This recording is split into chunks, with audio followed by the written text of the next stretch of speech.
My name is Carol. I'm 62 years old. Now, I'm a pastry chef, and I live in a small, quiet town called Franklin, Tennessee. Elnorton.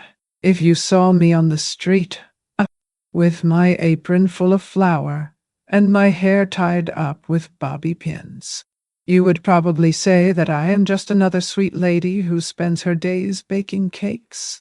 But have you ever wondered what a woman like me would do if she found out that her husband is having an affair with her own daughter-in-law? I know. It seems absurd. Now, it looks like a soap opera.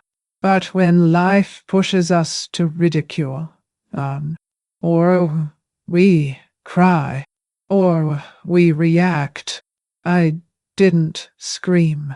I didn't make a scandal. I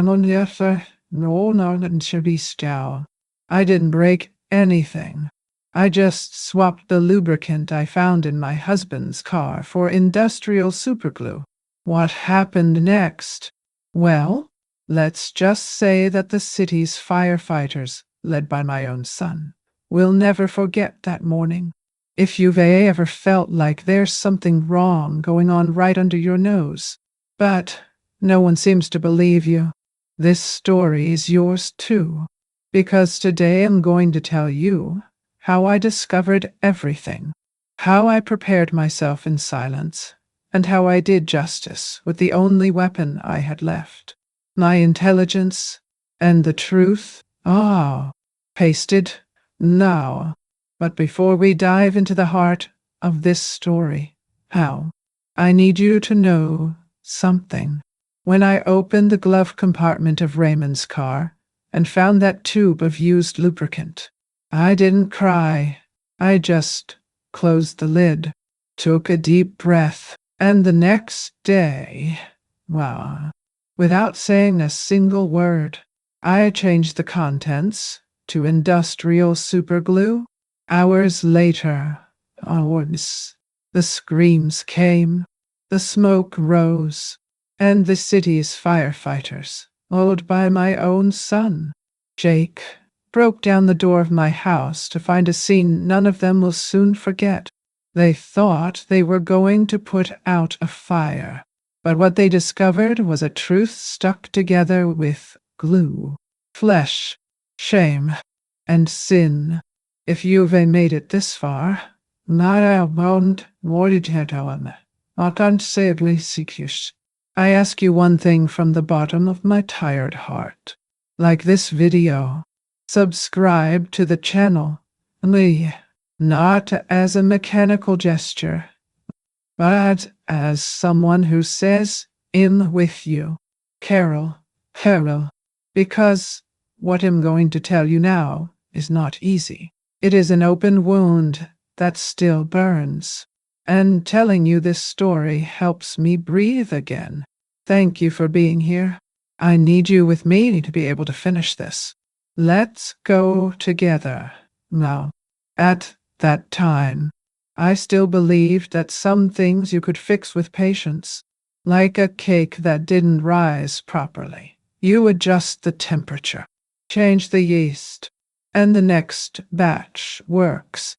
But I started to notice that with Raymond, the recipe was going wrong, and nothing was going back to the point.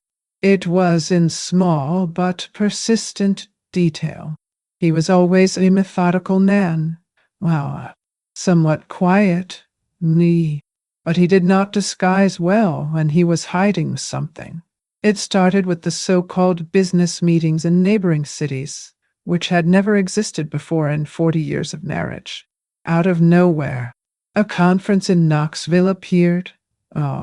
Then another in Chattanooga. He always warned at the last minute, packed his suitcase in a hurry, avoided my gaze. He said that they were new contacts, opportunities, active retirement stuff. He laughed. I tried to laugh along, but inside, an ice He started to avoid touching me. It wasn't just intimacy that we had already put aside a long time ago. It was the simple touch. A caress on the shoulder, a kiss on the forehead. No. Before, me, even without words, we had gestures. But now, he seemed disgusted to pull over. One day, when I put my hand on his leg on the couch, he jumped up as if he had been shocked. He said it was tiredness. I pretended to believe it.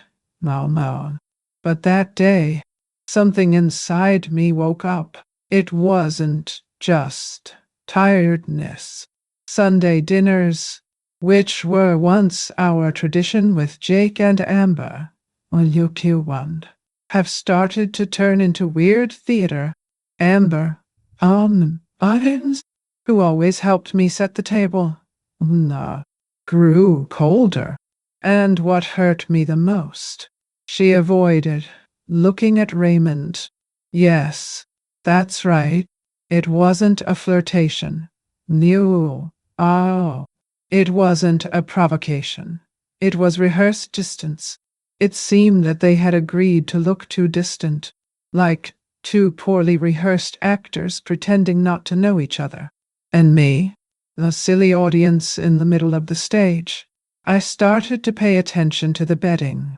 Some nights, when he returned from these trips, his pillow came with a sweet, floral smell, which was not mine. A mix of jasmine with something citrus.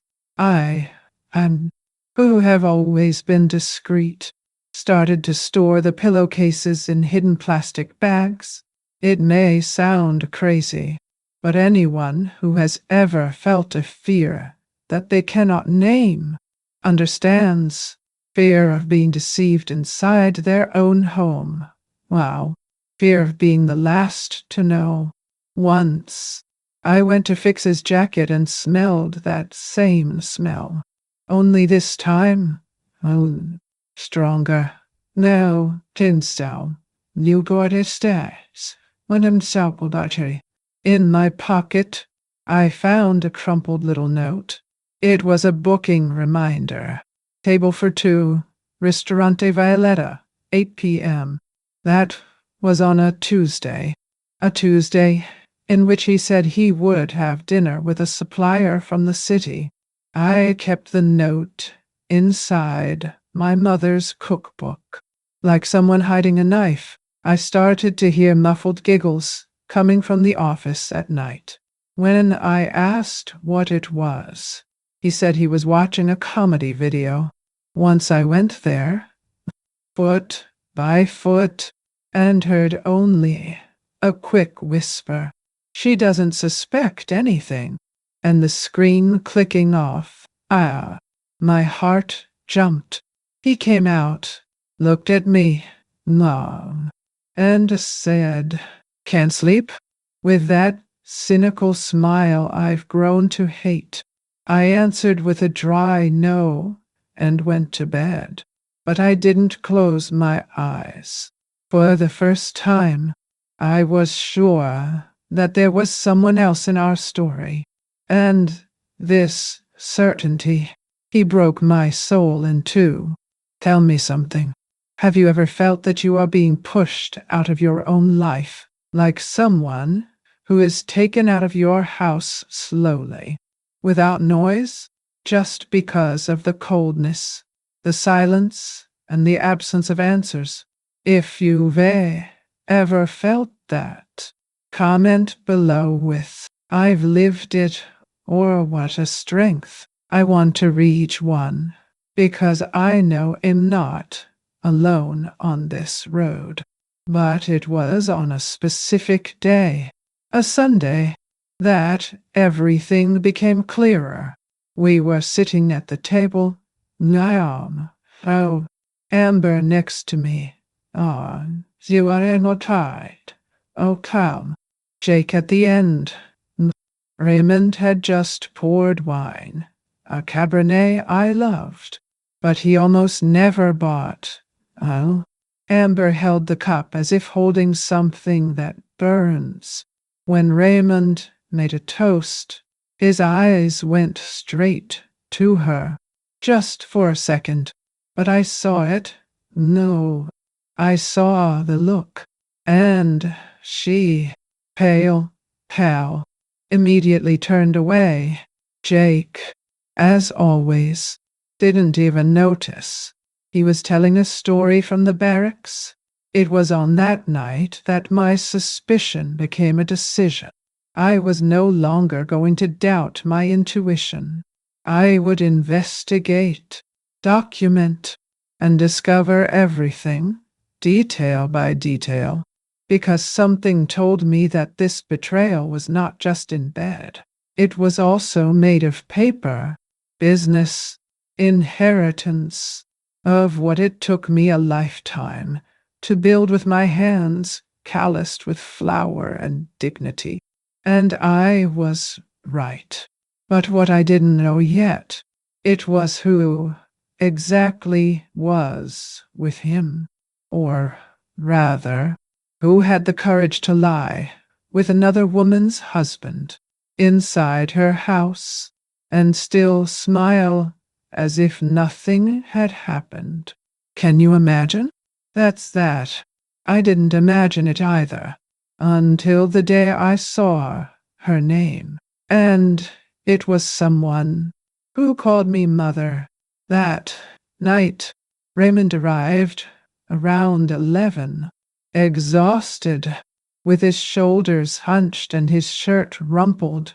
He said that dinner with his partners in Nashville had gone on too long, that the traffic on the way back was unbearable. He kissed my forehead in a cold hurry, went straight to the bedroom, took off his shoes and lay down without even taking a shower. He slept in a heavy snore in less than 5 minutes. I stood there in the hallway, now, my hand still in the air, as if his touch had pushed me into an invisible abyss. I went to the kitchen, put some water to boil, but ended up just sitting at the table, staring at the stained tile behind the stove. We learned to untie. No, do you know when the silence seems to scream? It was like that. My mother's old clock, hanging on the wall since 1983, struck midnight sharp when I took courage. I returned to the room with slow steps, as if not wanting to wake up a beast. Raymond's phone was on the nightstand. Why? Charging. Harness. He always said that he didn't use email, that these digital things were complicated. But that night, for some reason, I didn't immediately understand. The screen was on, with the notifications still visible, and I read it. Even though I didn't want to.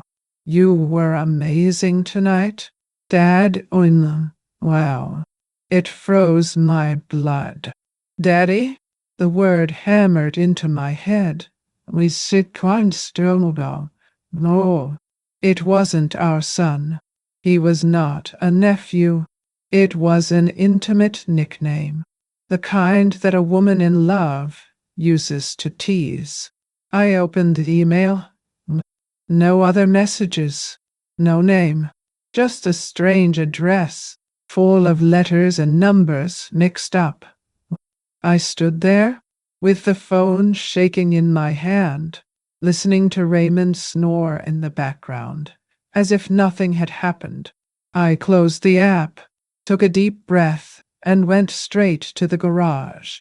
I needed air, but what I found there, it was gasoline in the fire. I got into his SUV.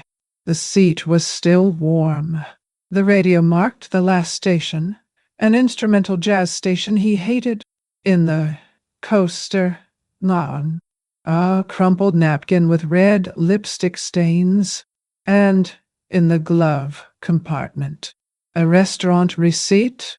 I looked at the name printed in gold on the paper. El Jardin, Memphis, TN. I almost dropped it. Oh, Memphis? He said he was in Nashville. I opened the paper completely. Door locked. Table for two. Bottle of Cabernet. Ondio on. Lobster risotto. Red fruit cheesecake. Nadion. Naboli tea. The total amount, $228. And at the end, handwritten by the waiter, ew, a heart drawn with red pen next to the word thanks. Ray. My legs weakened. I sat right there in the car seat, with the door still open, feeling the dawn breeze hit my face and trying to understand what it all meant. That was it. He was in front of me. One. It wasn't paranoia. No. It wasn't jealousy. It was a fact. It was concrete. And yet, even so, it hurt as if it were doubt, because what hurt me the most was not the betrayal. It was the care with which he lied. It was the certainty that he had been doing this long enough to hide it so well. And I, always so busy with the bakery, with orders, with recipes, I never suspected it strongly. Only now was the puzzle beginning to assemble. I took the receipt and took a picture with my cell phone. Then I took the napkin too. I closed the car the same way it was. Adjusted the name. Adjusted the seat. Turned off the radio and returned home with a heavy heart and a racing head. I sat up on the bed and looked at Raymond, sleeping. He seemed so at peace, so innocent, and that's what revolted me the most. Why, the way he could sleep after cheating on me, after lying with another woman, after laughing behind my back. But I still didn't know who she was, and discovering this became my obsession. Because when the woman you are starts to disappear before the woman who cheats on you, something inside you decides that it will come back, even if it's for revenge. And I was going to come back, but with proof, with everything documented. Hide us, because what he didn't know was that I was just getting started, and the next clue? It was just a tap away. Can you imagine where she was hiding? Because I could never have predicted what I would see in the pocket of those pants. The next day, still, with my stomach wrapped from swallowing the truth by force, I waited for Raymond to leave for this so-called meeting with investors. I gave him a light kiss on the cheek, as if I were the same as always, and wished him good luck. He thanked me with that same lazy smile, turned his back, and walked out the front door, thinking he was in control, when I heard the car's engine go out at the end of the street. I took a deep breath. It was my turn. Yes, you why. Came to act on your own. I took my spare key, the one he didn't even know I had, and went to the garage with cold hands and my heart hammering like a drum. I opened the car door slowly, now, as if I was afraid of waking up a ghost. The smell was the first thing that hit me. It wasn't the woody scent of his cologne. It was sweet. Too sweet, like a mixture of orange blossom with something cloying and cheap. A young,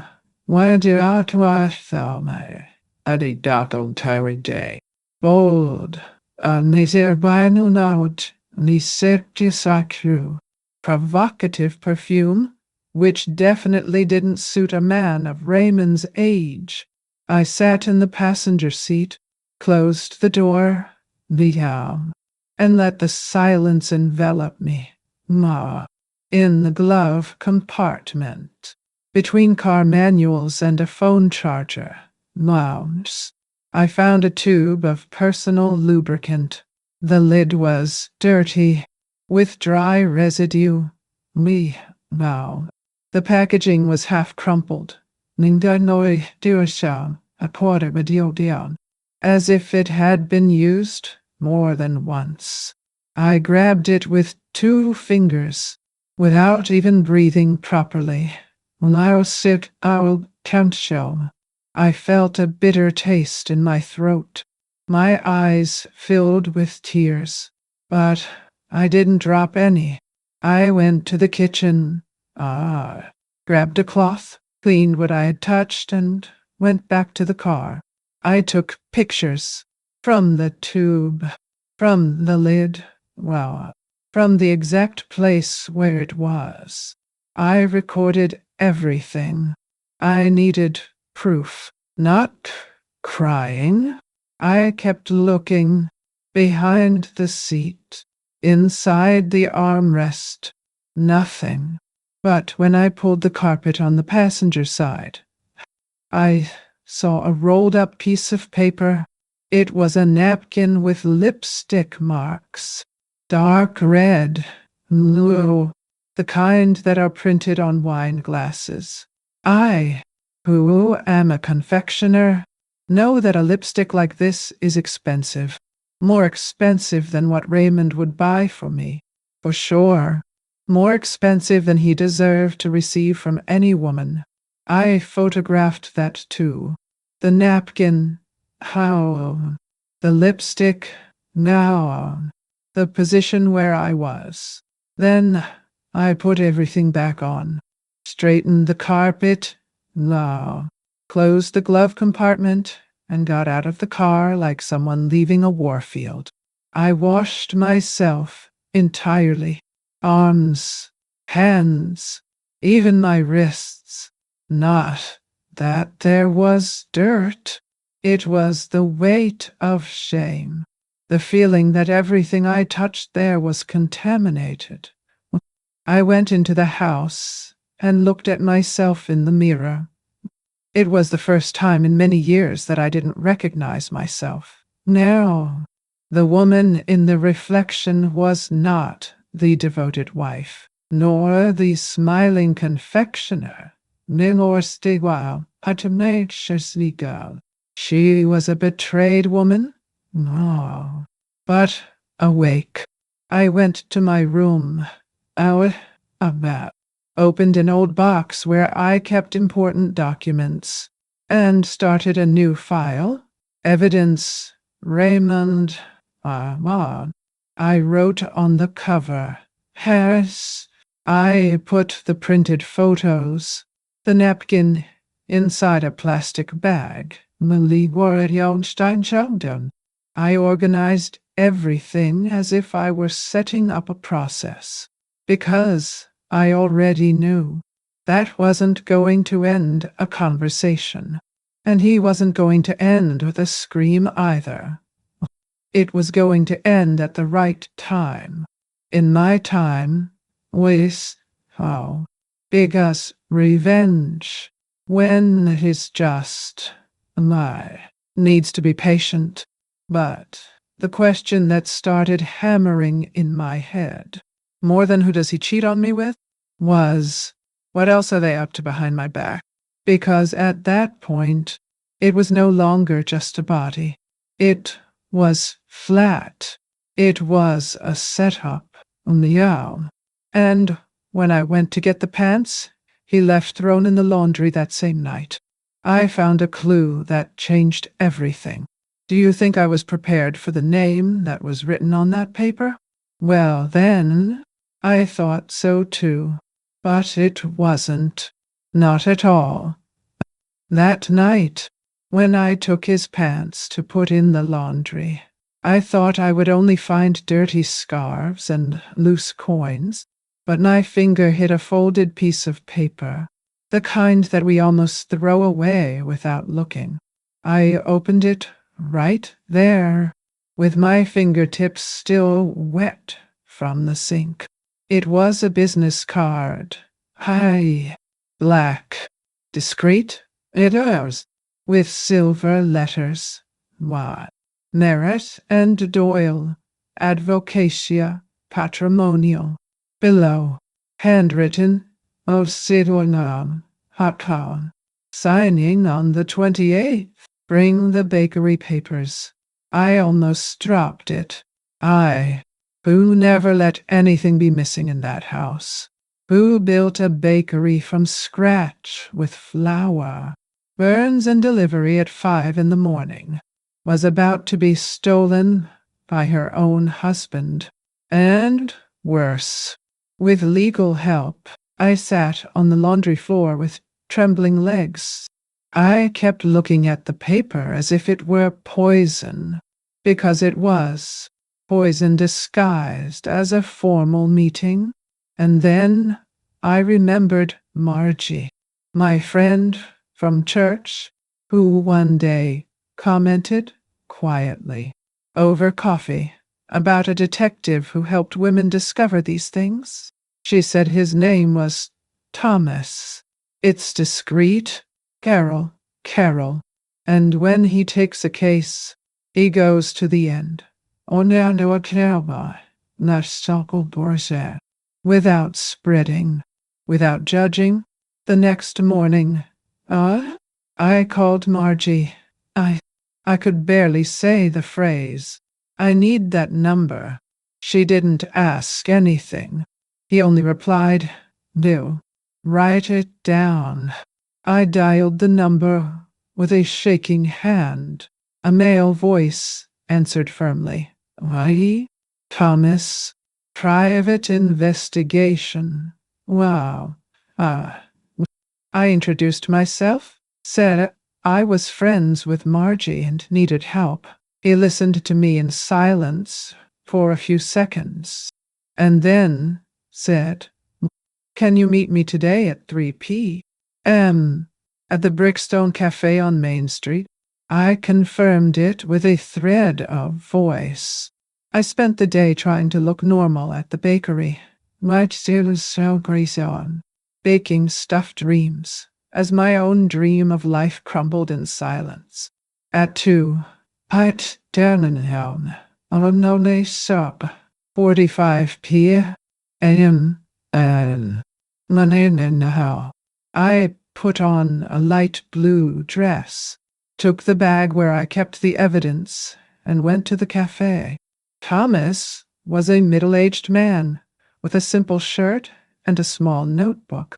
When he saw me, he stood up, pulled up his chair, and said, "No, what cakes to be coconut? You can talk. Mrs. Carol. I told him everything. I showed the photos of the receipt, the tube, the napkin with lipstick. I handed over the lawyer's card. He took notes calmly. Individual Hanchaku and Siun. At no time did he make a joke or look at me with pity. Professional only. In the end, he closed the notebook and said, "Why, let's find out everything. But you need to promise me one thing, not to confront anyone until we have solid evidence." Promised me, because I already knew. This battle was not going to be with scandal. It was going to be with strategy. I said goodbye to Thomas with a lighter soul and returned home slowly, as someone who carries a heavy secret in his lap. And since that day, every morning has started with prayer and a message on my cell phone. Thomas sent me photos, information, locations, and each new detail confirmed what I feared most. The betrayal was real. planned. You are now, say, planned, and involved more than desire. Now, it involved money, our inheritance, and my destruction.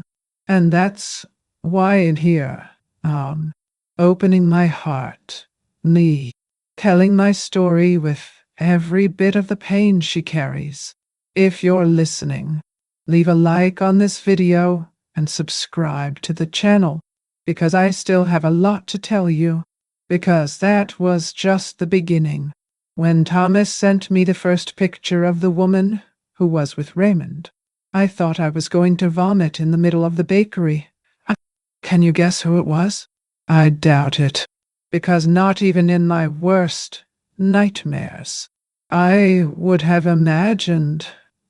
But it was her, the last person I expected. And when you know, your heart will stop too. The next morning, at 7 a.m. sharp, my phone vibrated with Thomas' first message. I sent the file by email. Dossier 1. Now, your second detective. Take a look at it. I went to the living room, sat in the armchair with a hot cup of coffee, took a deep breath, and opened the file on the tablet. Wow. The first image took my breath away. Raymond, hand in hand with Amber.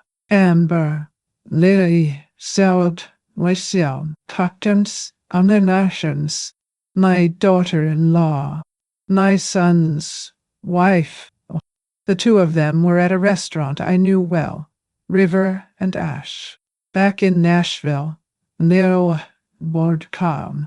Expensive, now, romantic place with low light and good wine. We had already gone there on our 30th birthday. Now, he was there with her, with all. Amber wore a tight black dress, heavy makeup, long, her hair tied up in an unassuming bun. He smiled at her with an expression I hadn't seen on his face in over a decade. That look of a man in love. That hurt me more than any blow. I went through the photos, one by one. In one, Hanbonitai, Kaidatais, Makikiwa. The two toasted. In another, she caressing his face with her fingertips. And then came the video, a short but clear excerpt. Amber leans over the table, whispers something in his ear, and he lets out a light laugh, leaning in to kiss her hand. I paused. I felt myself sinking. Wow. The frozen image looked like a portrait of a honeymooning couple. My heart raced. Amber, the woman I treated as a daughter, the same one who, on the day of her wedding to Jake, cried, hugging me, and said, "Ma, thank you for welcoming me. Carol, you are like a mother to me." I'd made her dress with the church seamstress. I taught her how to make the milk pudding that everyone loves. She was part of my family. And now, she was part of the lie, part of the destruction. I felt a warm wave rise through my body. It wasn't just anger. It was the feeling of being betrayed twice, for him and for her. I remembered every family dinner, Christmas, the framed photos in the living room. Jake with his arm around her. No.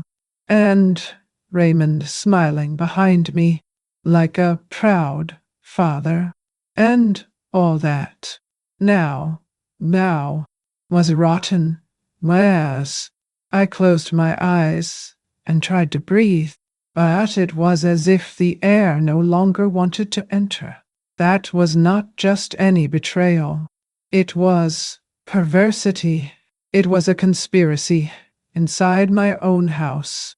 Suddenly, everything started to make sense.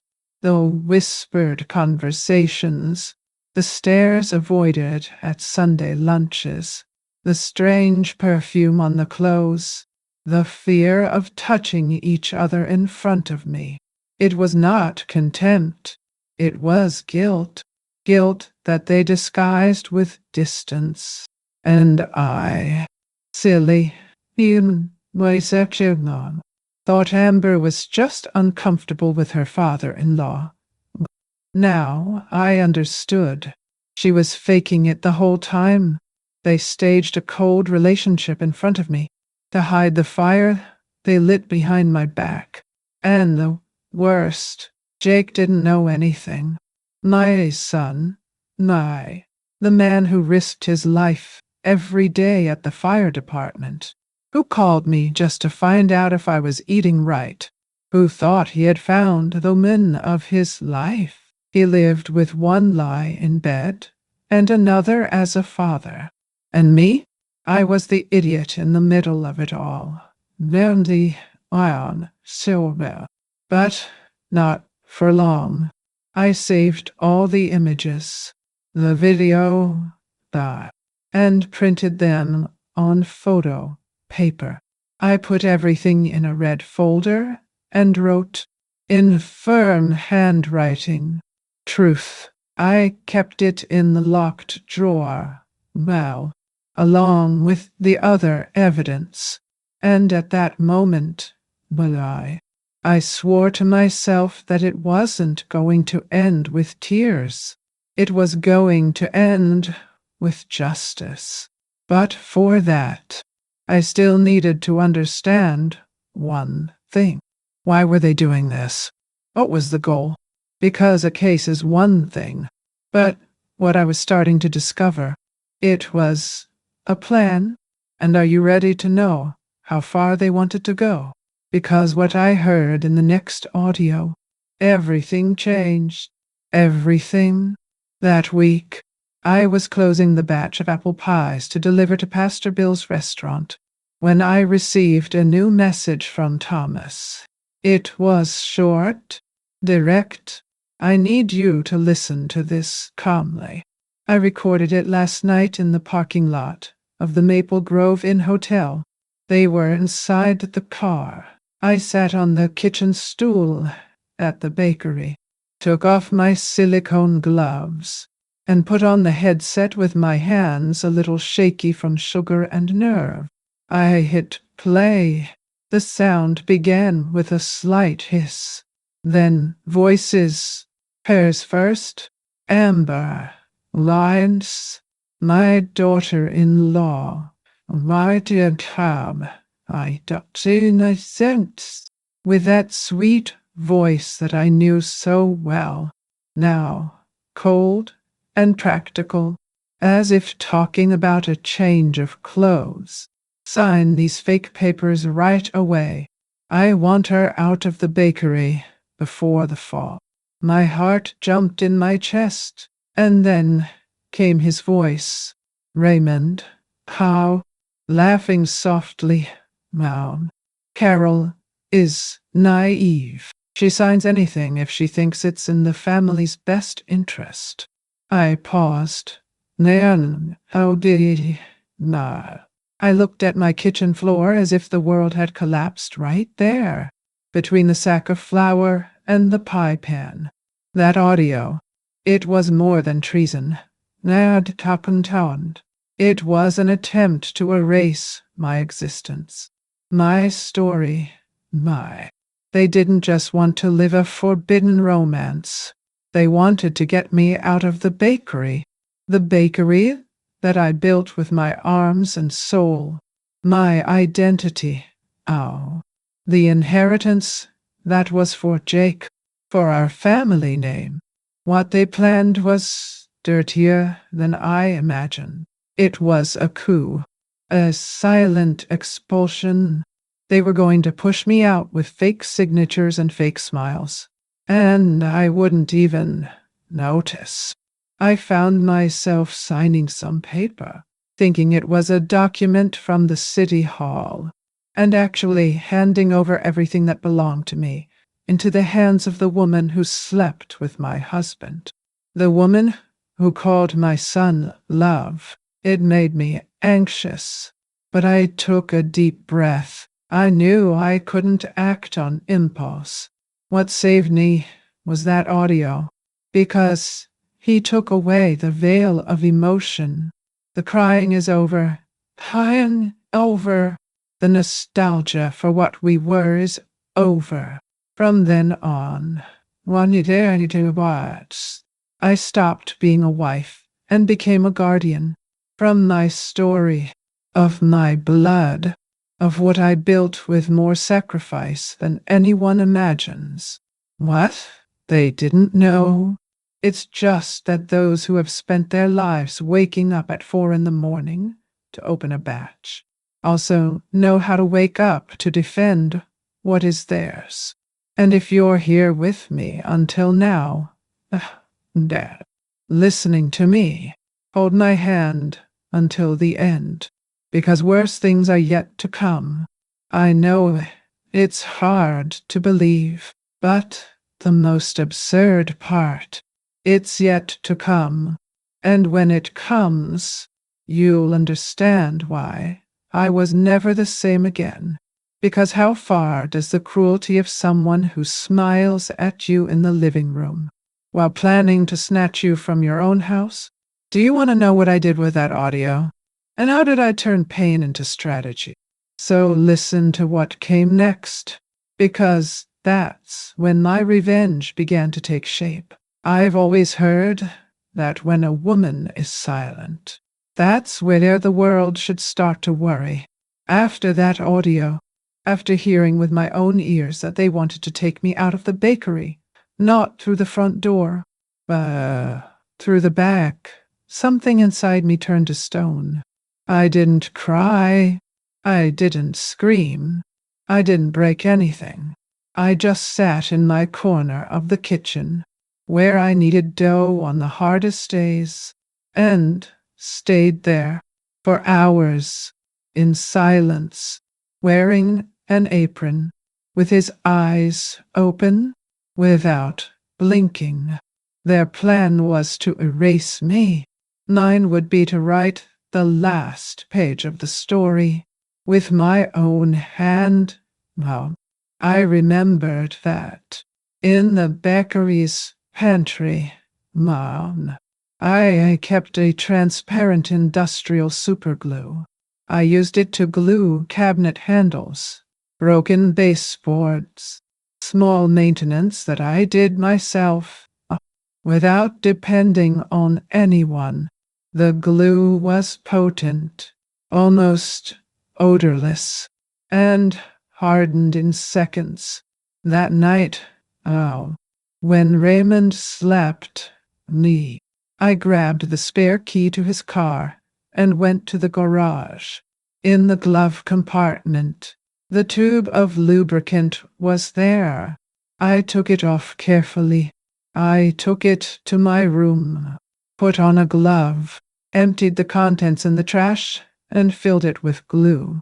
I did it calmly, as if preparing a sensitive recipe. I tested the texture. No. Checked the level of the tube so it didn't look like it was disturbed. Then I cleaned every detail with alcohol, including the lid. I put everything back in the car, exactly as it was. I closed the glove compartment. I adjusted the seat. I leave without looking back. The next morning, I began to put together the second part of the plan. I took Jake's old cell phone, which still worked with Wi-Fi, and hid it in the bedroom, behind the curtain, plugged into the socket, and turning on a loud sock, with the microphone activated by a recording app.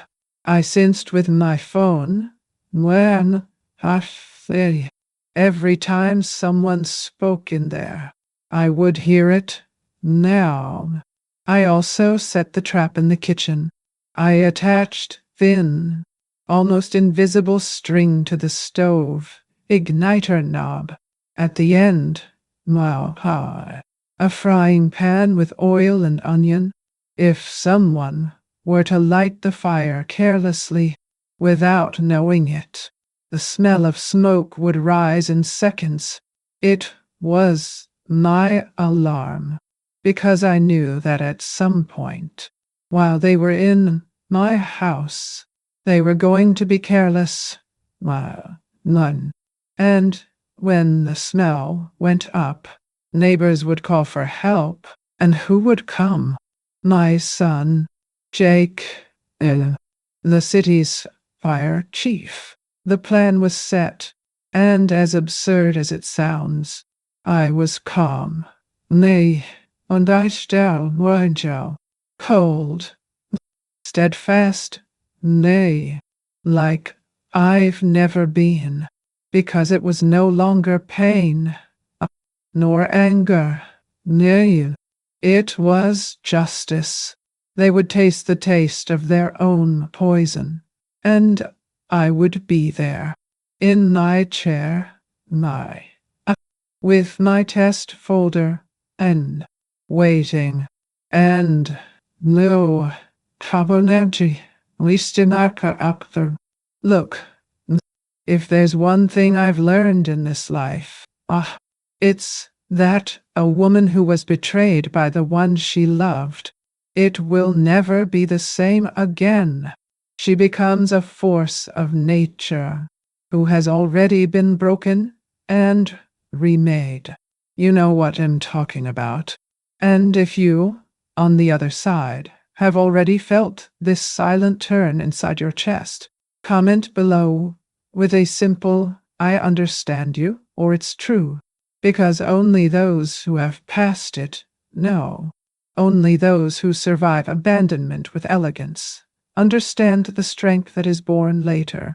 But that Saturday, I felt the tables were about to turn. Raymond left early. Amber too.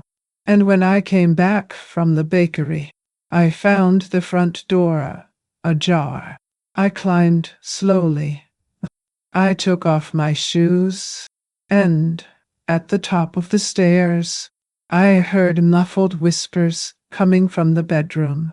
My heart was pounding, but my hands were steady because the frying pan was already in place. The recorder, too, and the adulterated lubricant, well stored in the car. And when I saw the clothes scattered in the hallway, I knew it was that night, the night when it would all begin. Do you want to know how it all got out of hand? Because even I didn't expect what happened next. I told everyone that I was going to visit my sister in Knoxville that weekend. I made a point of leaving with a suitcase in my hand and even said goodbye to the neighbor across the street with a long wave.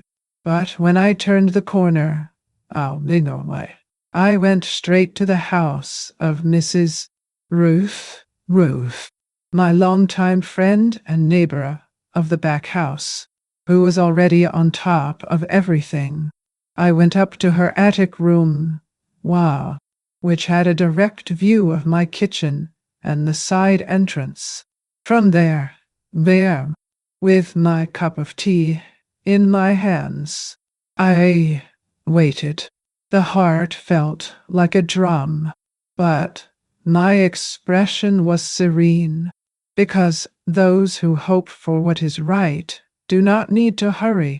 Around 7:20, a black car pulled up in front of my driveway. Amber stepped out of the back seat of an Uber, dressed in a beige coat, hair tied in a hurried bun, and then so to come at a podcomical at his sea, and sunglasses even as the sun was already setting. He looked around and entered through the side door with a key that only Raymond and I had. It didn't even hit. He didn't even hesitate. He entered as if he already lived there. A minute later, Raymond appeared on the back porch, laughing, with a bottle of wine in his hand. He kissed Amber on the cheek and closed the door behind him. I already had my cell phone in my hand, the earphone in my ear, numb, listening to their every step in the upstairs room. My seal backed comment. The hidden microphone captured everything. You took a while, little doll, said Raymond.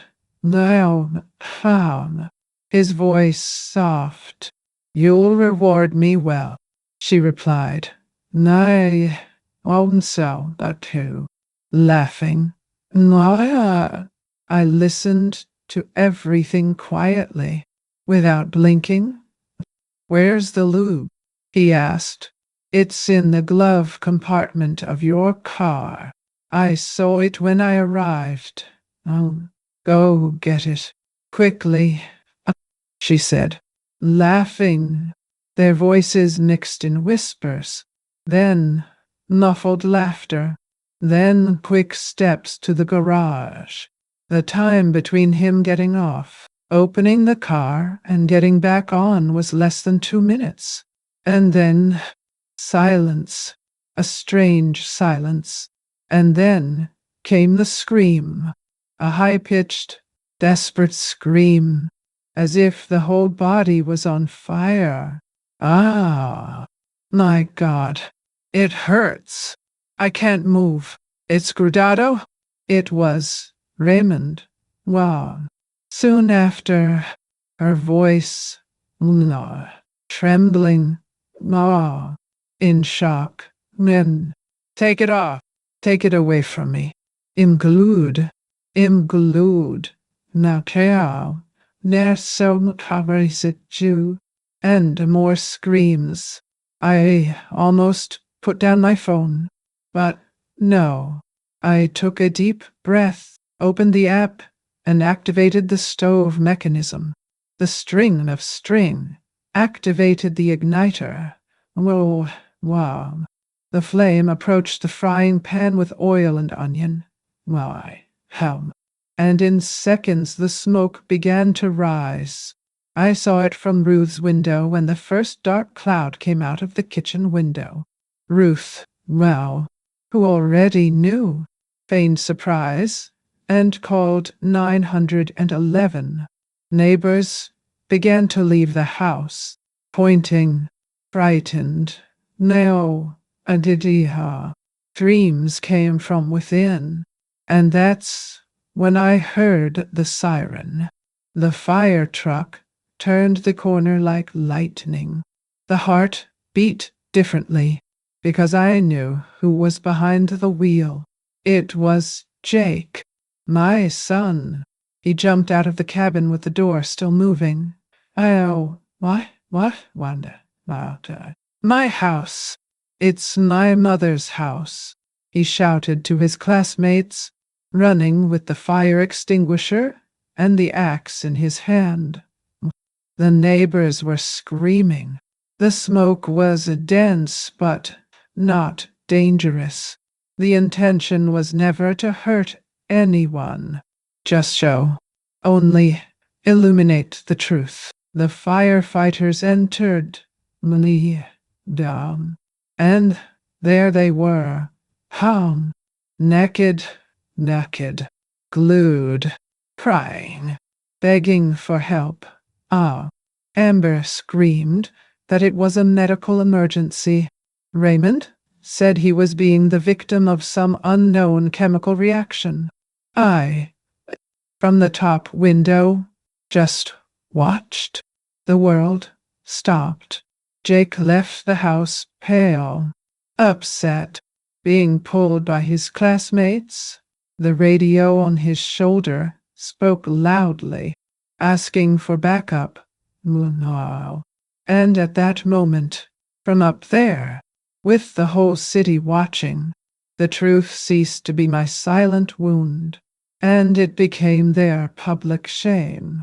But what Raymond and Amber didn't know is that the most devastating part was yet to come, because what they lost that afternoon was only the body. What would come next would take the soul. Do you want to know what my son did when he understood what was happening?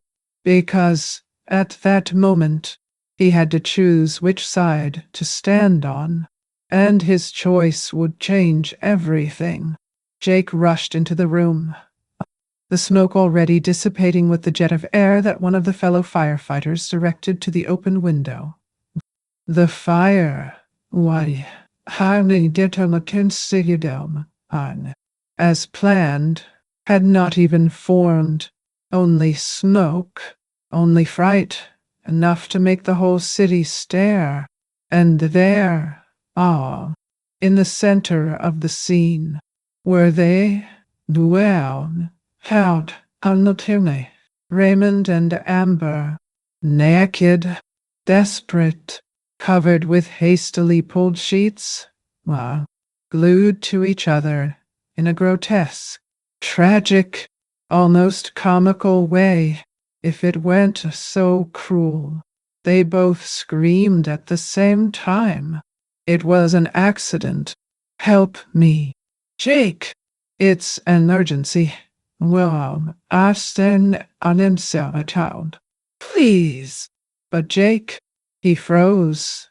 When he stood in the doorway, why, axe in hand, I yet to see his eyes wide, as if he had entered a nightmare from which he did not know how to get out. One of the boys in the squad, the youngest, blurted out, "Oh my God," muffled by the mask. Jake still couldn't speak. I just stared. His eyes moved quickly between the two of them. On his father's face, the expression of panic mixed with childish guilt, and on his wife's face, shame, fear. From Nancy's sailor came up to your mom, right? As if she didn't know he would come to answer. Whoa. But it was the smell that broke him, because in that room, among the sweaty sheets, the sweat and the smoke, there was a familiar perfume, sweet, hot, that same perfume that Amber wore at Christmas when she sat next to him at the table, the same smell that was on the pillow, on the car seat, well, no, in the clothes he washed. It was her. It was real. Jake put his hand to his forehead, staggered a step back, and leaned against the wall. He still hadn't spoken. He didn't scream. I just looked at the ground, trying to understand how that was possible. Jake, son, listen. Raymond tried to explain himself. His voice cracking. It wasn't what it seems, but it was. It was exactly what it seemed. And even worse, because it wasn't just a betrayal. It was with his own father. No doubt. Inside his mother's house. Jake dropped the axe with a bang on the ground. He turned his face and left the room without saying anything. He walked down the stairs with heavy steps, his face white as paper. One of the colleagues tried to go after him, but he raised his hand as if to say, "Don't talk to me." There on the other side of the street. So when he left the house and stopped on the sidewalk, he ran his hand through his hair, leaned his body forward, supporting his knees. He cried, right there, in the middle of the street, like a boy. like my boy. And I felt a part of me breaks again, because the truth, as necessary as it is, hurts. And when it's discovered in the right way, it hurts those who didn't deserve it. But it was necessary, because if there is a pain that destroys more than being betrayed, it is being deceived all your life by the one you call father. And more than ever, I knew what I did was not just for me. It was for him too, to free my son from a lie that was poisoning his life little by little. And if this piece of my life can become a mirror or a hug for someone, help me carry it forward. Like and subscribe here to the channel. 1. It makes more difference than you think. Sometimes, a story told with truth is all someone needs to not feel so alone. But do you think it ended there? No. 1. What did Raymond do next? It was even more disgusting, because a cowardly man does not stop at error. He tries to reverse everything, and I never imagined what he would have the courage to say. In the middle of the hospital, no, the scene inside the room bordered on the unbelievable. 2 adults, naked, no, glued to each other, desperately trying to separate, covered in sweat and shame. The firefighters tried to keep their composure, but it was impossible to hide their looks. One tried to pull the sheet carefully to protect Amber. Another avoided looking directly, but everything there was too explicit. Screams of pain and despair echoed through the corridors. For God's sake, help! Raymond screamed in a choked voice, the physical pain mingling with the dread of exposure. Amber sobbed, Lily, repeating, "This is not happening. This is not happening," as if he could undo what was already fact. Outside, no, the neighborhood grew, people stopping at the gate, child on his lap, dog in the backyard. Mrs. Hopkins, one who lives on the corner and doesn't miss a gossip, already had her cell phone in her hand, doing live on Facebook. I'm here at Carol's house. My neighbor, my guys, you won't believe it. It's her husband with his daughter-in-law.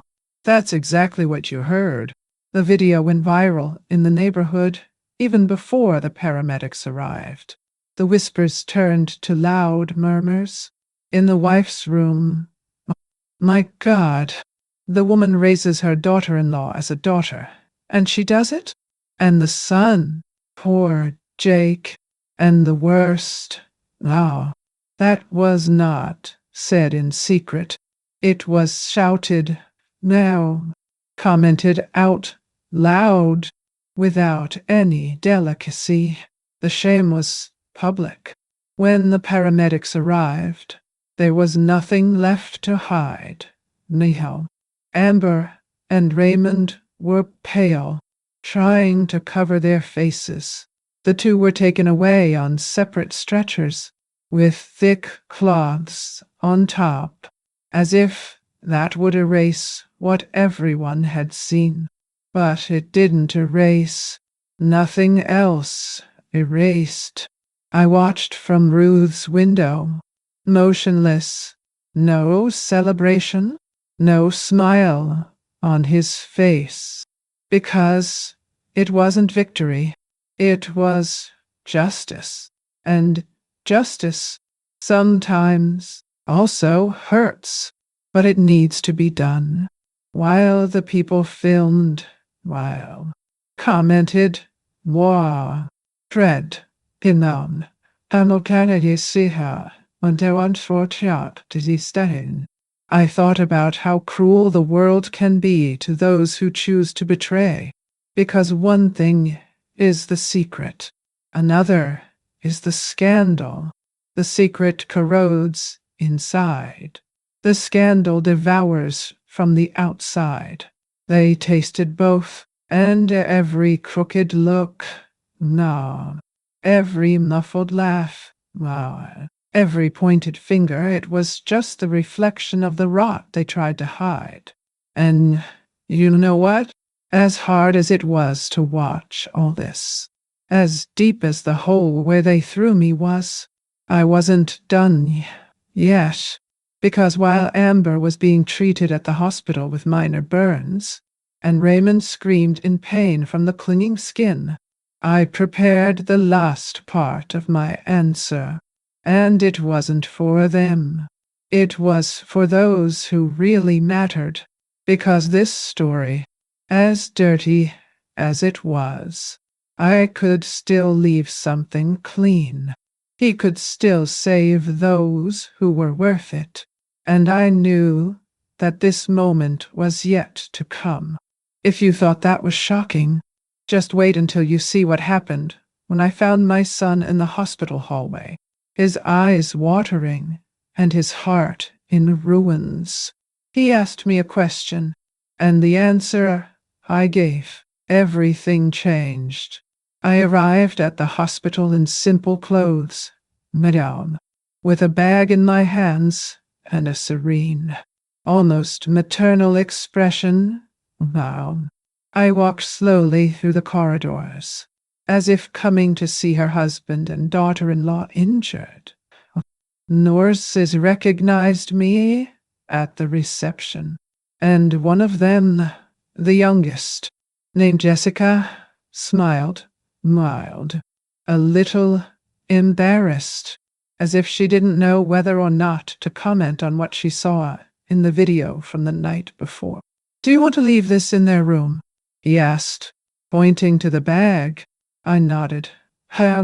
Wow, just 2 soothing ointments. They're going to need it." Jessica thanked her, took the package, and disappeared down the hallway. "My Lord Kukens, and me?" I stood there, long, sitting on a bench near the coffee machine, listening to the footsteps, taking a deep breath, waiting. Sananshio.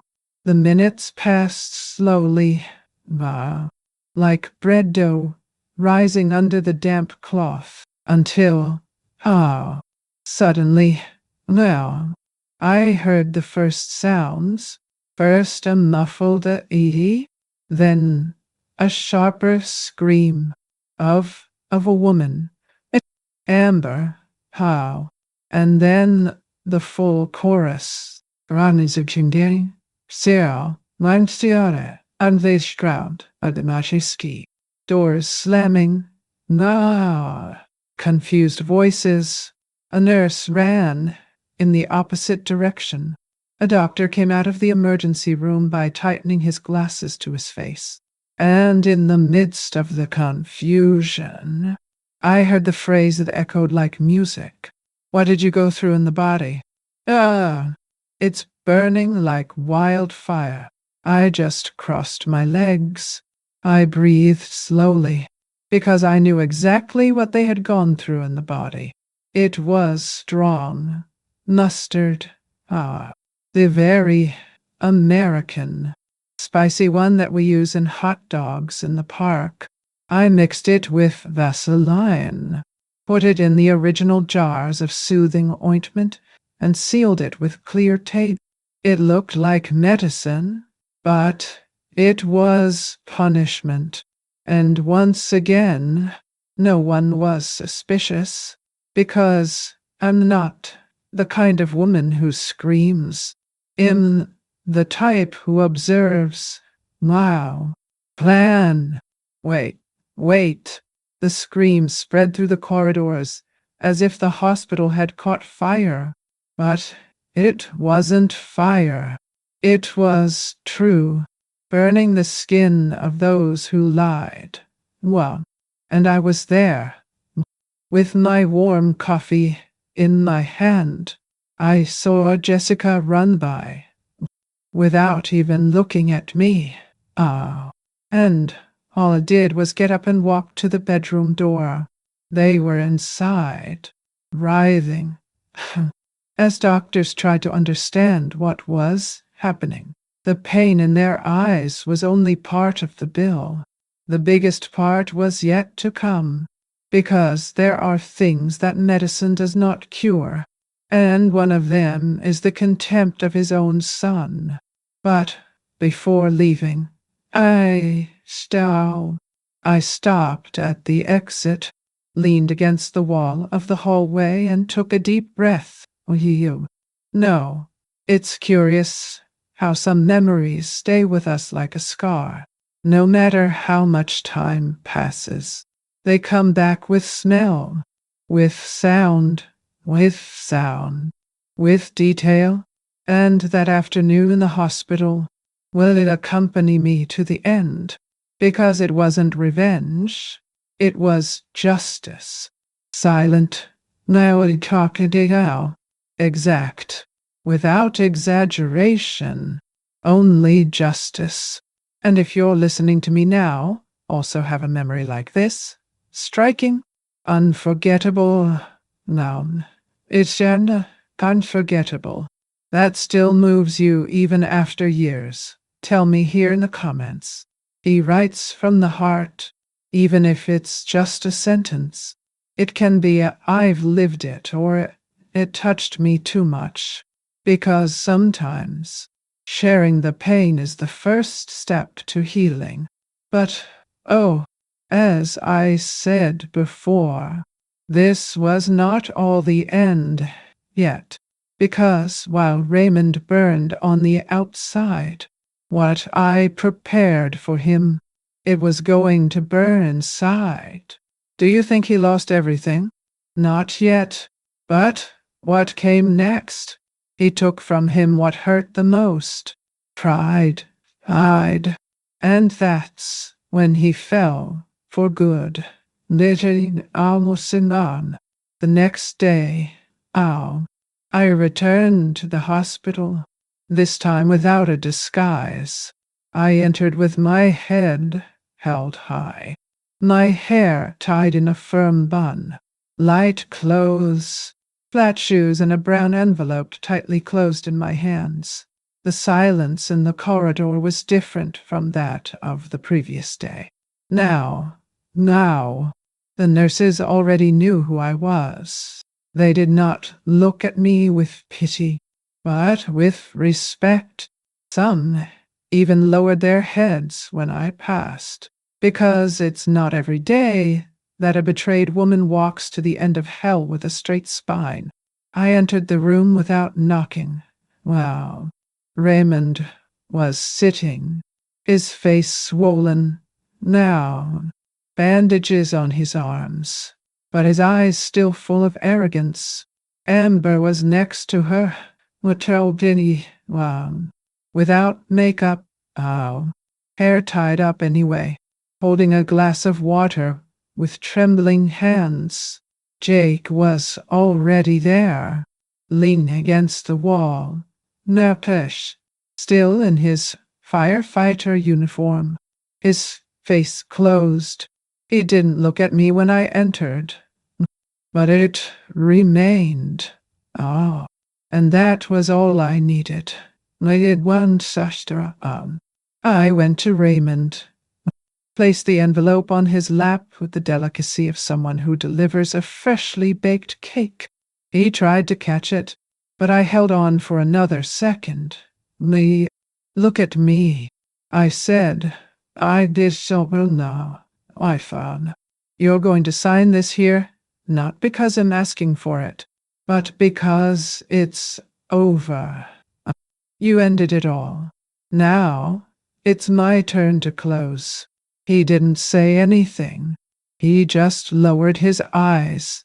He opened the envelope slowly, with trembling fingers. Inside, every piece of the puzzle I put together, nailed and tawam. The photos of the restaurant in Memphis, the receipt for the dinner with the expensive wine, the screenshots of the emails, the audio of the conversation in the parking lot, and the images of the two of them pasted in the room. Finally, the divorce papers, ready to sign, no loophole. Amber began to cry. Jake, Sydney, please, we can fix it. It wasn't all a lie. I loved you. Her voice seemed far away, weak, but Jake, firmly, long, folded his arms and replied with the coldness I've never seen in him before. You destroyed the only part of my life that was clean. She tried to get up, long, but he didn't even move. You ended it all. That's all he said, long.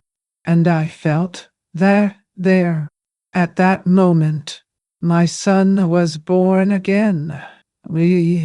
Not as a firefighter, not as a betrayed husband, but as a man. Raymond did not argue. He just took the pen I left on the bedside table and started signing. His hand trembled. Wow.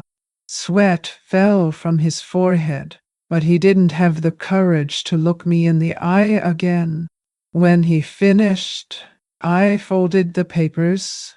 Now, put them in the envelope and took a deep breath. Thank you, she said in a calm, almost sweet voice. You made me see who you always were. And before leaving, I told the night. I turned to Amber and said only one sentence.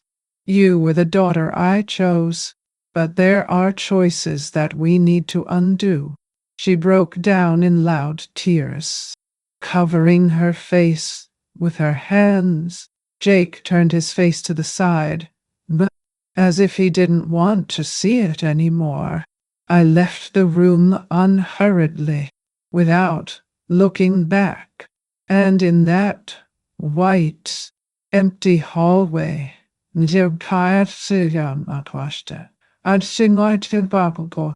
felt a peace I hadn't felt in years. The woman who entered there was no longer a wife. She was not betrayed. He was free.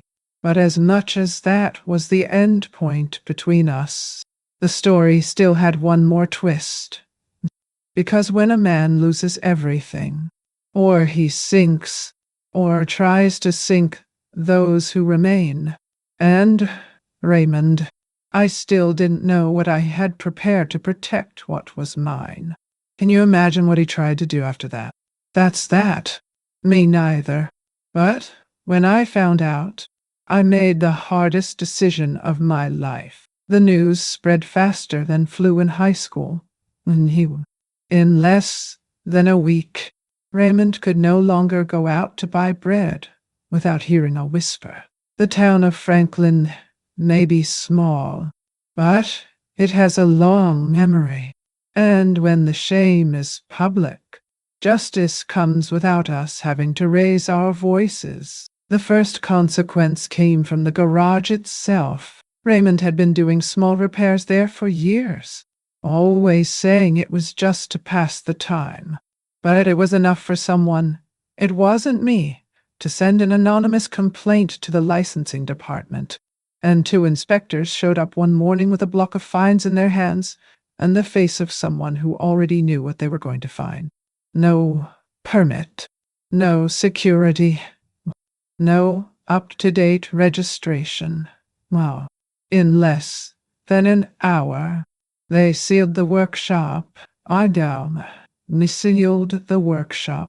He tried to argue, but now no one wanted to listen. Amber,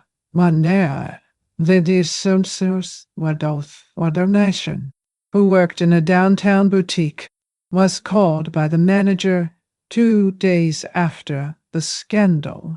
The video of her being taken out of the house with Raymond went viral. Of course, there were people doing assembly. There were people tagging the store's profile. The owner did not want to talk. He said that the name of the company came first. She left crying, with the cardboard box in her hands. The church friends she loved so much to impress disappeared. Oh, none of them responded to the messages. Some even went to my bakery. One of them, Mrs. Eunice, hugged me with tears in her eyes and said, "We never imagined. You were too good for them."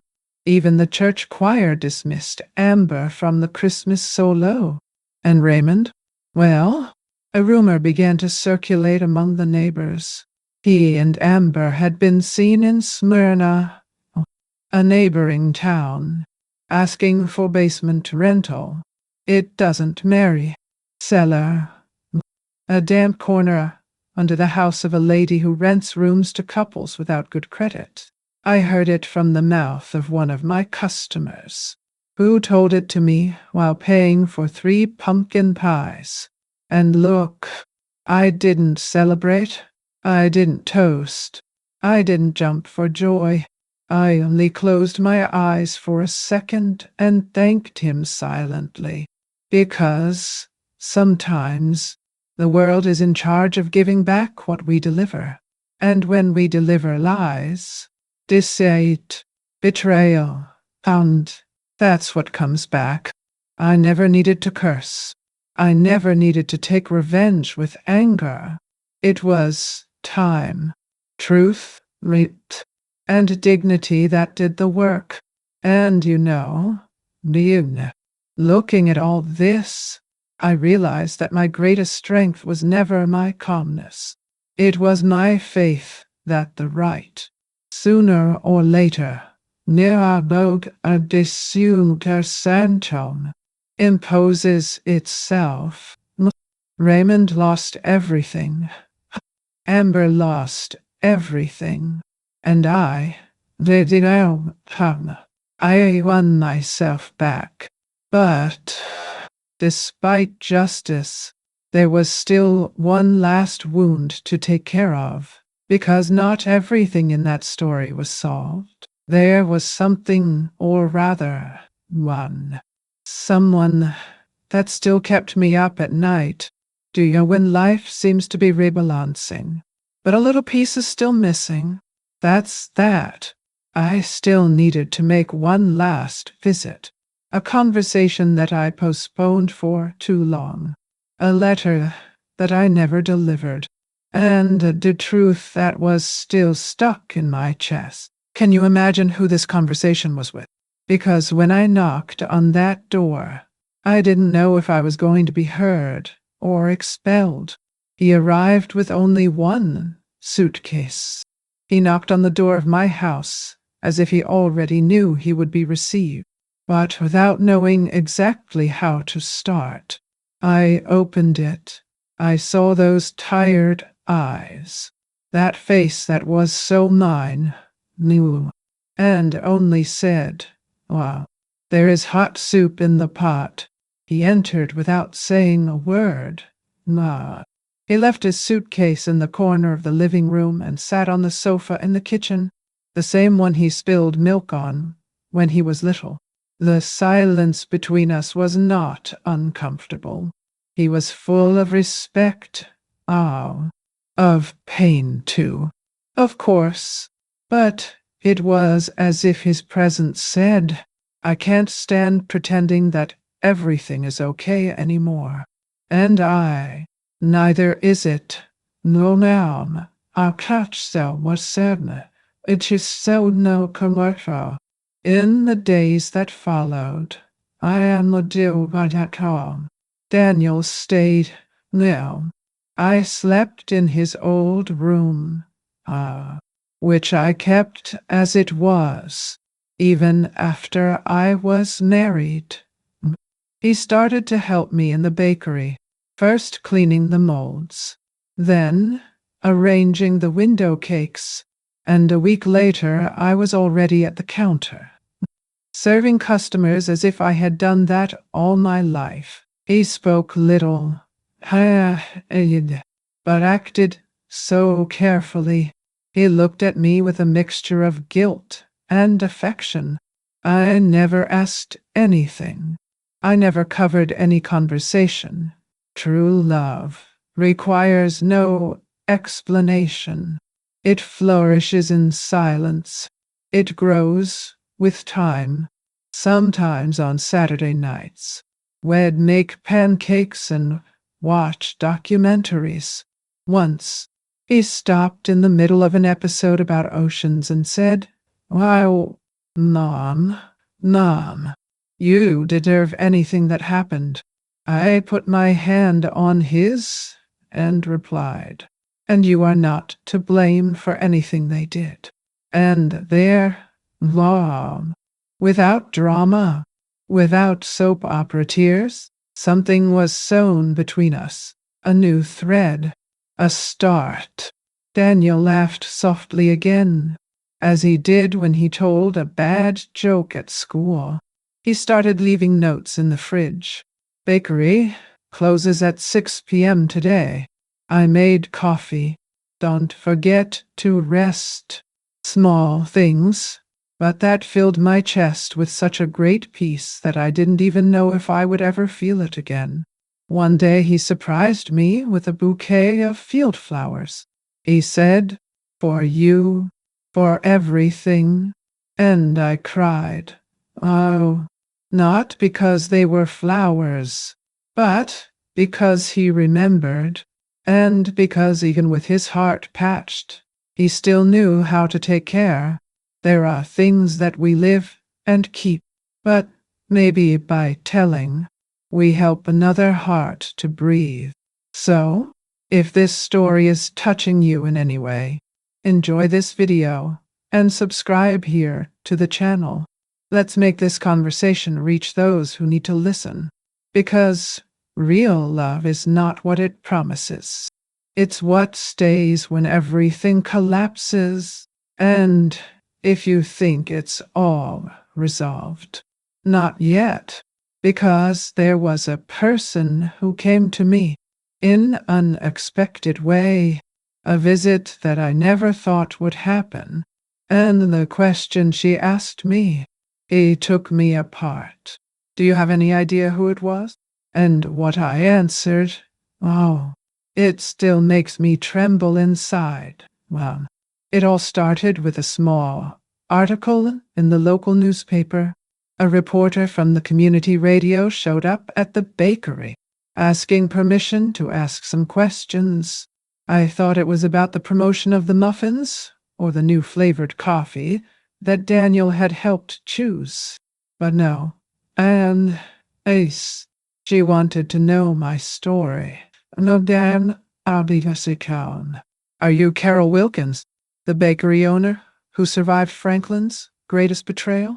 he asked with that mixture of care and curiosity that a new journalist usually has. I smiled. Carol, Madame, that's easy, Tanta. I'll consider Java. Yes, but I'm not defined by any betrayal. The interview came out 2 days later, along with a photo of me in front of the window full of cakes. And the next day, it seemed that the whole world had discovered our bakery. People I had never seen before started arriving from neighboring cities, from Smyrna, Murfreesboro, even from Nashville. Some came just to see if it was true, others to give a hug. There was an 80-year-old lady who said, "I came because you reminded me that we don't need to shout to be strong." That caught me deeply. The requests increased so much that I had to hire help. And that's when I met the two girls who changed the way I teach. Amanda and Rosie. Young, dedicated, a little clumsy in the kitchen, but with a twinkle in my eye that reminded me of myself at 20. I started teaching my pudding recipe, the one that was only mine, and that one day I thought about passing on to Amber. But now, my hands no longer trembled. And when Rosie missed the caramel spot and cried softly in the corner, I sat next to her and said, "Making mistakes is part of it. The secret is not to always get it right. It's about continuing to do it with love." Well, and at that moment, I understood. The kitchen was more than sustenance. It was my heritage, my altar. We started to write messages by hand on the packages, made with courage, sweet as a new beginning. "You deserve something good today." People started posting, sharing, coming back, and one Friday afternoon, I got a call from a hotel manager in Nashville. I wanted our cakes for the breakfast buffet. I hung up slowly, looked at Daniel, who was washing trays at the back of the store, and said, "Oh, son, we became history." And it was, because the taste was the same as always. But now he had a soul. And if you think that the pinnacle of history was this, the rebirth, the overcoming, the success, I understand you. But there is still one last corner on this path, an excerpt that to this day tears my breath out when I remember. Because when we think we've heard everything, life comes and whispers something that changes everything again. Do you believe that after everything that has happened, has someone written me a letter? And when I read the signature at the end, my hands froze. Do you know why? Because the name there, it was hers.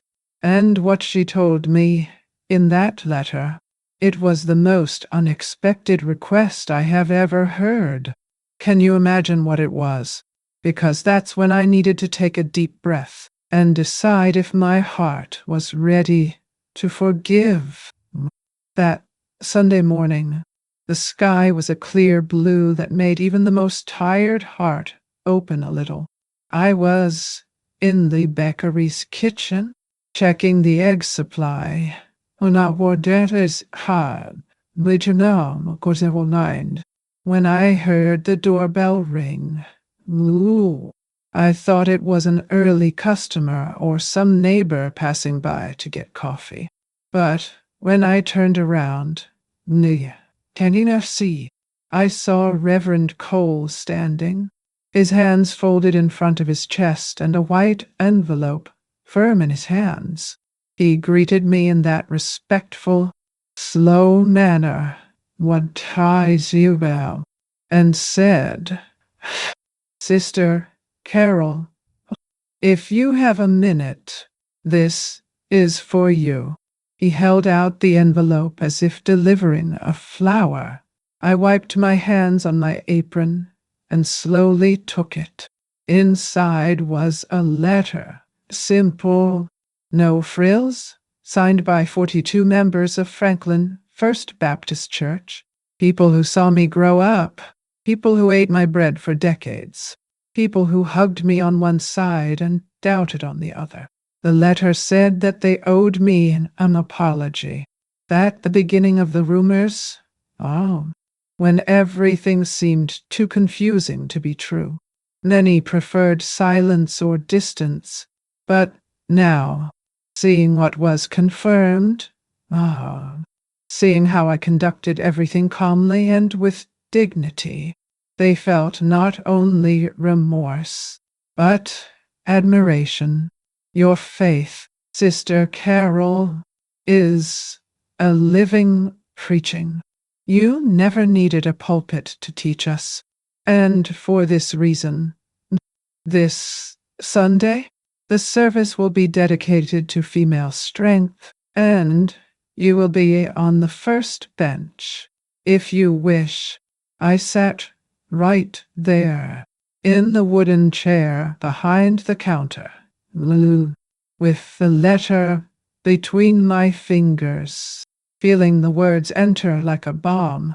Ah, I didn't cry from sobbing, but my eyes became heavy, as if all that silent recognition put in the right place something that had been out of me for a long time. On Sunday, I put on my best dress, the navy blue one with tiny flowers, which Raymond said made me look like a teacher. I tied my hair in a simple bun and walked to the church. When I entered, Dios, why, I forgot to dare come. All eyes turned to me. I am down. But it wasn't that look of scandal. It was a look full of tenderness, of respect. I sat in the front row, and soon 3 children from Sunday school came with a bouquet of white lilies. They didn't say anything. They just delivered. And well, I just shook my head. Grateful, grateful. During the service, the Reverend spoke about forgiveness, reconstruction, silent strength. He quoted women from the Bible, but he also spoke of living women, present and one. He said that some people preach with their voices, others with their hands, and others with posture, with silence, with the firmness not to retaliate with shouts, but with truth. I was not called to the pulpit. And I thanked him for that, because at that moment, being seen was enough. Now, he said, to be honored without asking, be repaired without demanding. Sometimes the world makes mistakes with us, and we don't even wait for him to come back. But it comes back, and when he comes back, it heals places that we thought would hurt forever. But, not everyone was silent, because when I left the church, with my bouquet in my arms and my heart warm, someone was waiting for me at the gate, and it was not from the congregation. She was a person I never imagined seeing again, and she came with her eyes downcast, her hands empty. It's a question I never thought I'd hear again. Have you ever had to choose between healing a wound or leave it open forever? Well, that's what she asked me. I'm to milk out. I'll learn this. My luck's talk about. I've been in town to be sick again. And what I answered, what is, you will know in the next part. The week after the service, I received a beige envelope, one of those simple ones, without a logo or anything. I was on top of the bakery counter, left by someone I didn't see enter.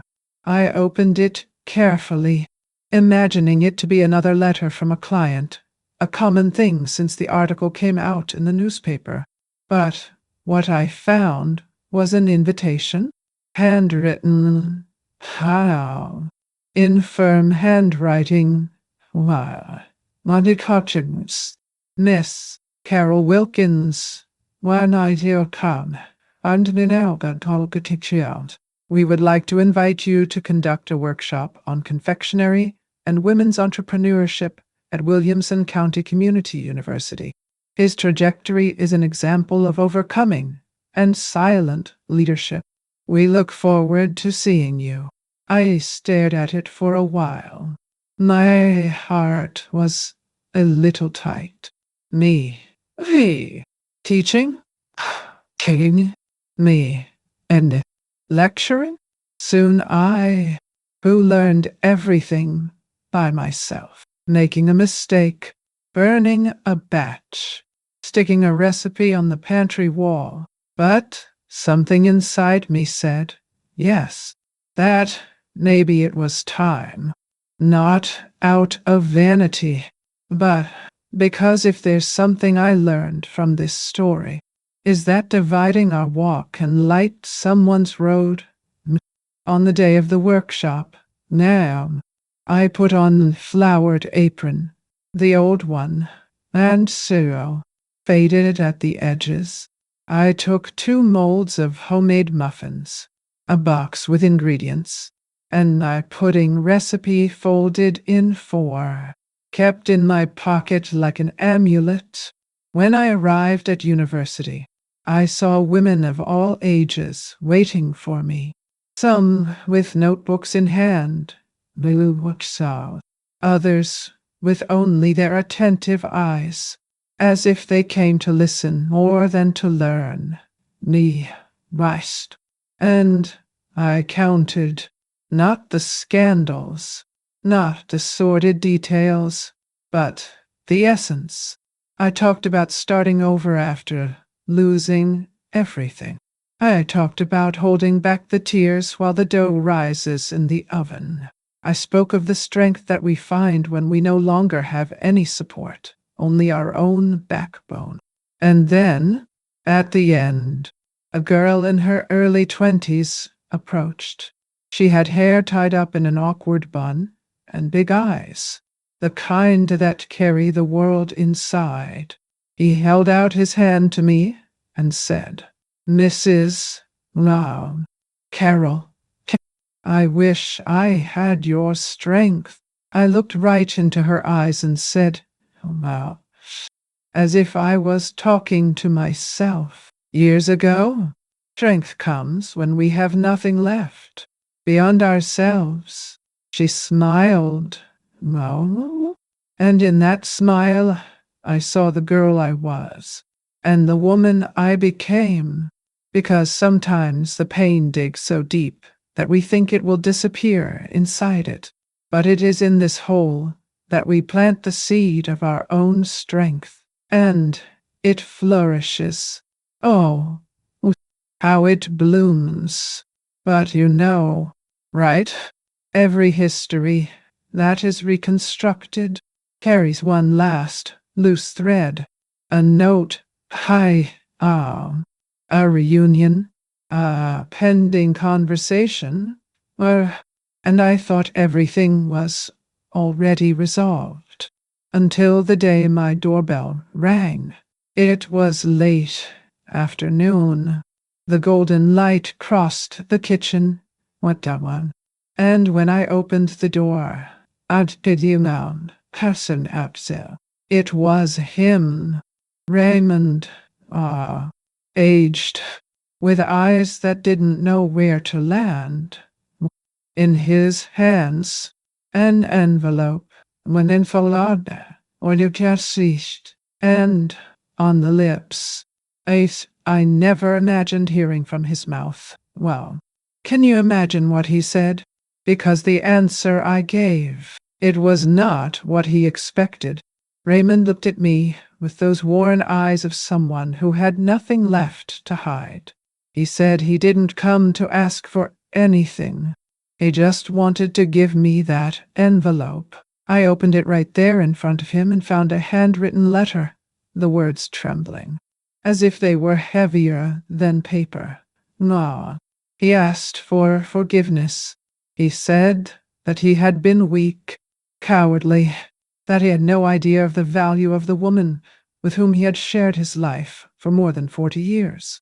I listened in silence, and when he finished, I looked hard and said, you didn't lose me in that room. He lost me in the years when I asked for a partnership and received silence. He lowered his head. Muttered I. Understand, and left without looking back. He never returned, Today, sitting here on my balcony, when I'm aboard in the seal on powdered toast, with my cup of hibiscus tea and Daniel washing the car there on the sidewalk, I feel that life has given me back what I didn't even know I still had. Peace, my eyes. But it is a different peace. It is not the absence of noise, nor of memories. It is a peace that comes from the end of unanswered questions, because now I know who I am. I know what I was, and I know what I no longer accept to be. That afternoon, when I changed the contents of that tube, it was the moment I stopped asking permission to exist. I didn't act angry, nor still maton on top down. I acted with courage, because sometimes we don't scream, we move. And that's how I got my name, my home, my history back. Raymond and Amber? I didn't hear about it anymore. They say they live in a small town far from here, which are not welcome in many places. And you know, I don't wish evil. I want the reflection that they see in the mirror, everything they have built, and what they destroyed. My bakery is still standing. My recipes continue to sweeten birthdays, weddings, even wakes. But now there's something more in the flavor. It has presence. It has history. And what we're down on. Nine. And the lesson I take from all this is simple and profound. No one can take from us what we have built with truth. They can try to tarnish. They can betray. They can lie. No. But dignity, this one only comes out if we deliver it. And I didn't. I learned that time reveals, that silence speaks, and that a woman's strength does not lie in her loud voice, but in the firmness of her gesture. If you've stayed with me this far, thanks from the heart. Opening this piece of my life was like opening an old box stored in the attic, heavy and dusty, but full of memories that needed to breathe. If this video touched you, leave a like. It's like a silent hug, which tells me in with you, Carol. And if you want to come back for another coffee with me, subscribe to the channel. Here, we don't judge pain, we share healing. Tell me here in the comments which city you are watching me from. I want to know where hearts that walk with me are scattered. And it activates the bell. That way you don't miss out when the coffee is brewed again. Don't go away yet. Listen to the next true story that will appear on the screen. Always remember, each wrinkle tells a story, and each story carries a strength. Watch the next video here on the channel with another incredible story.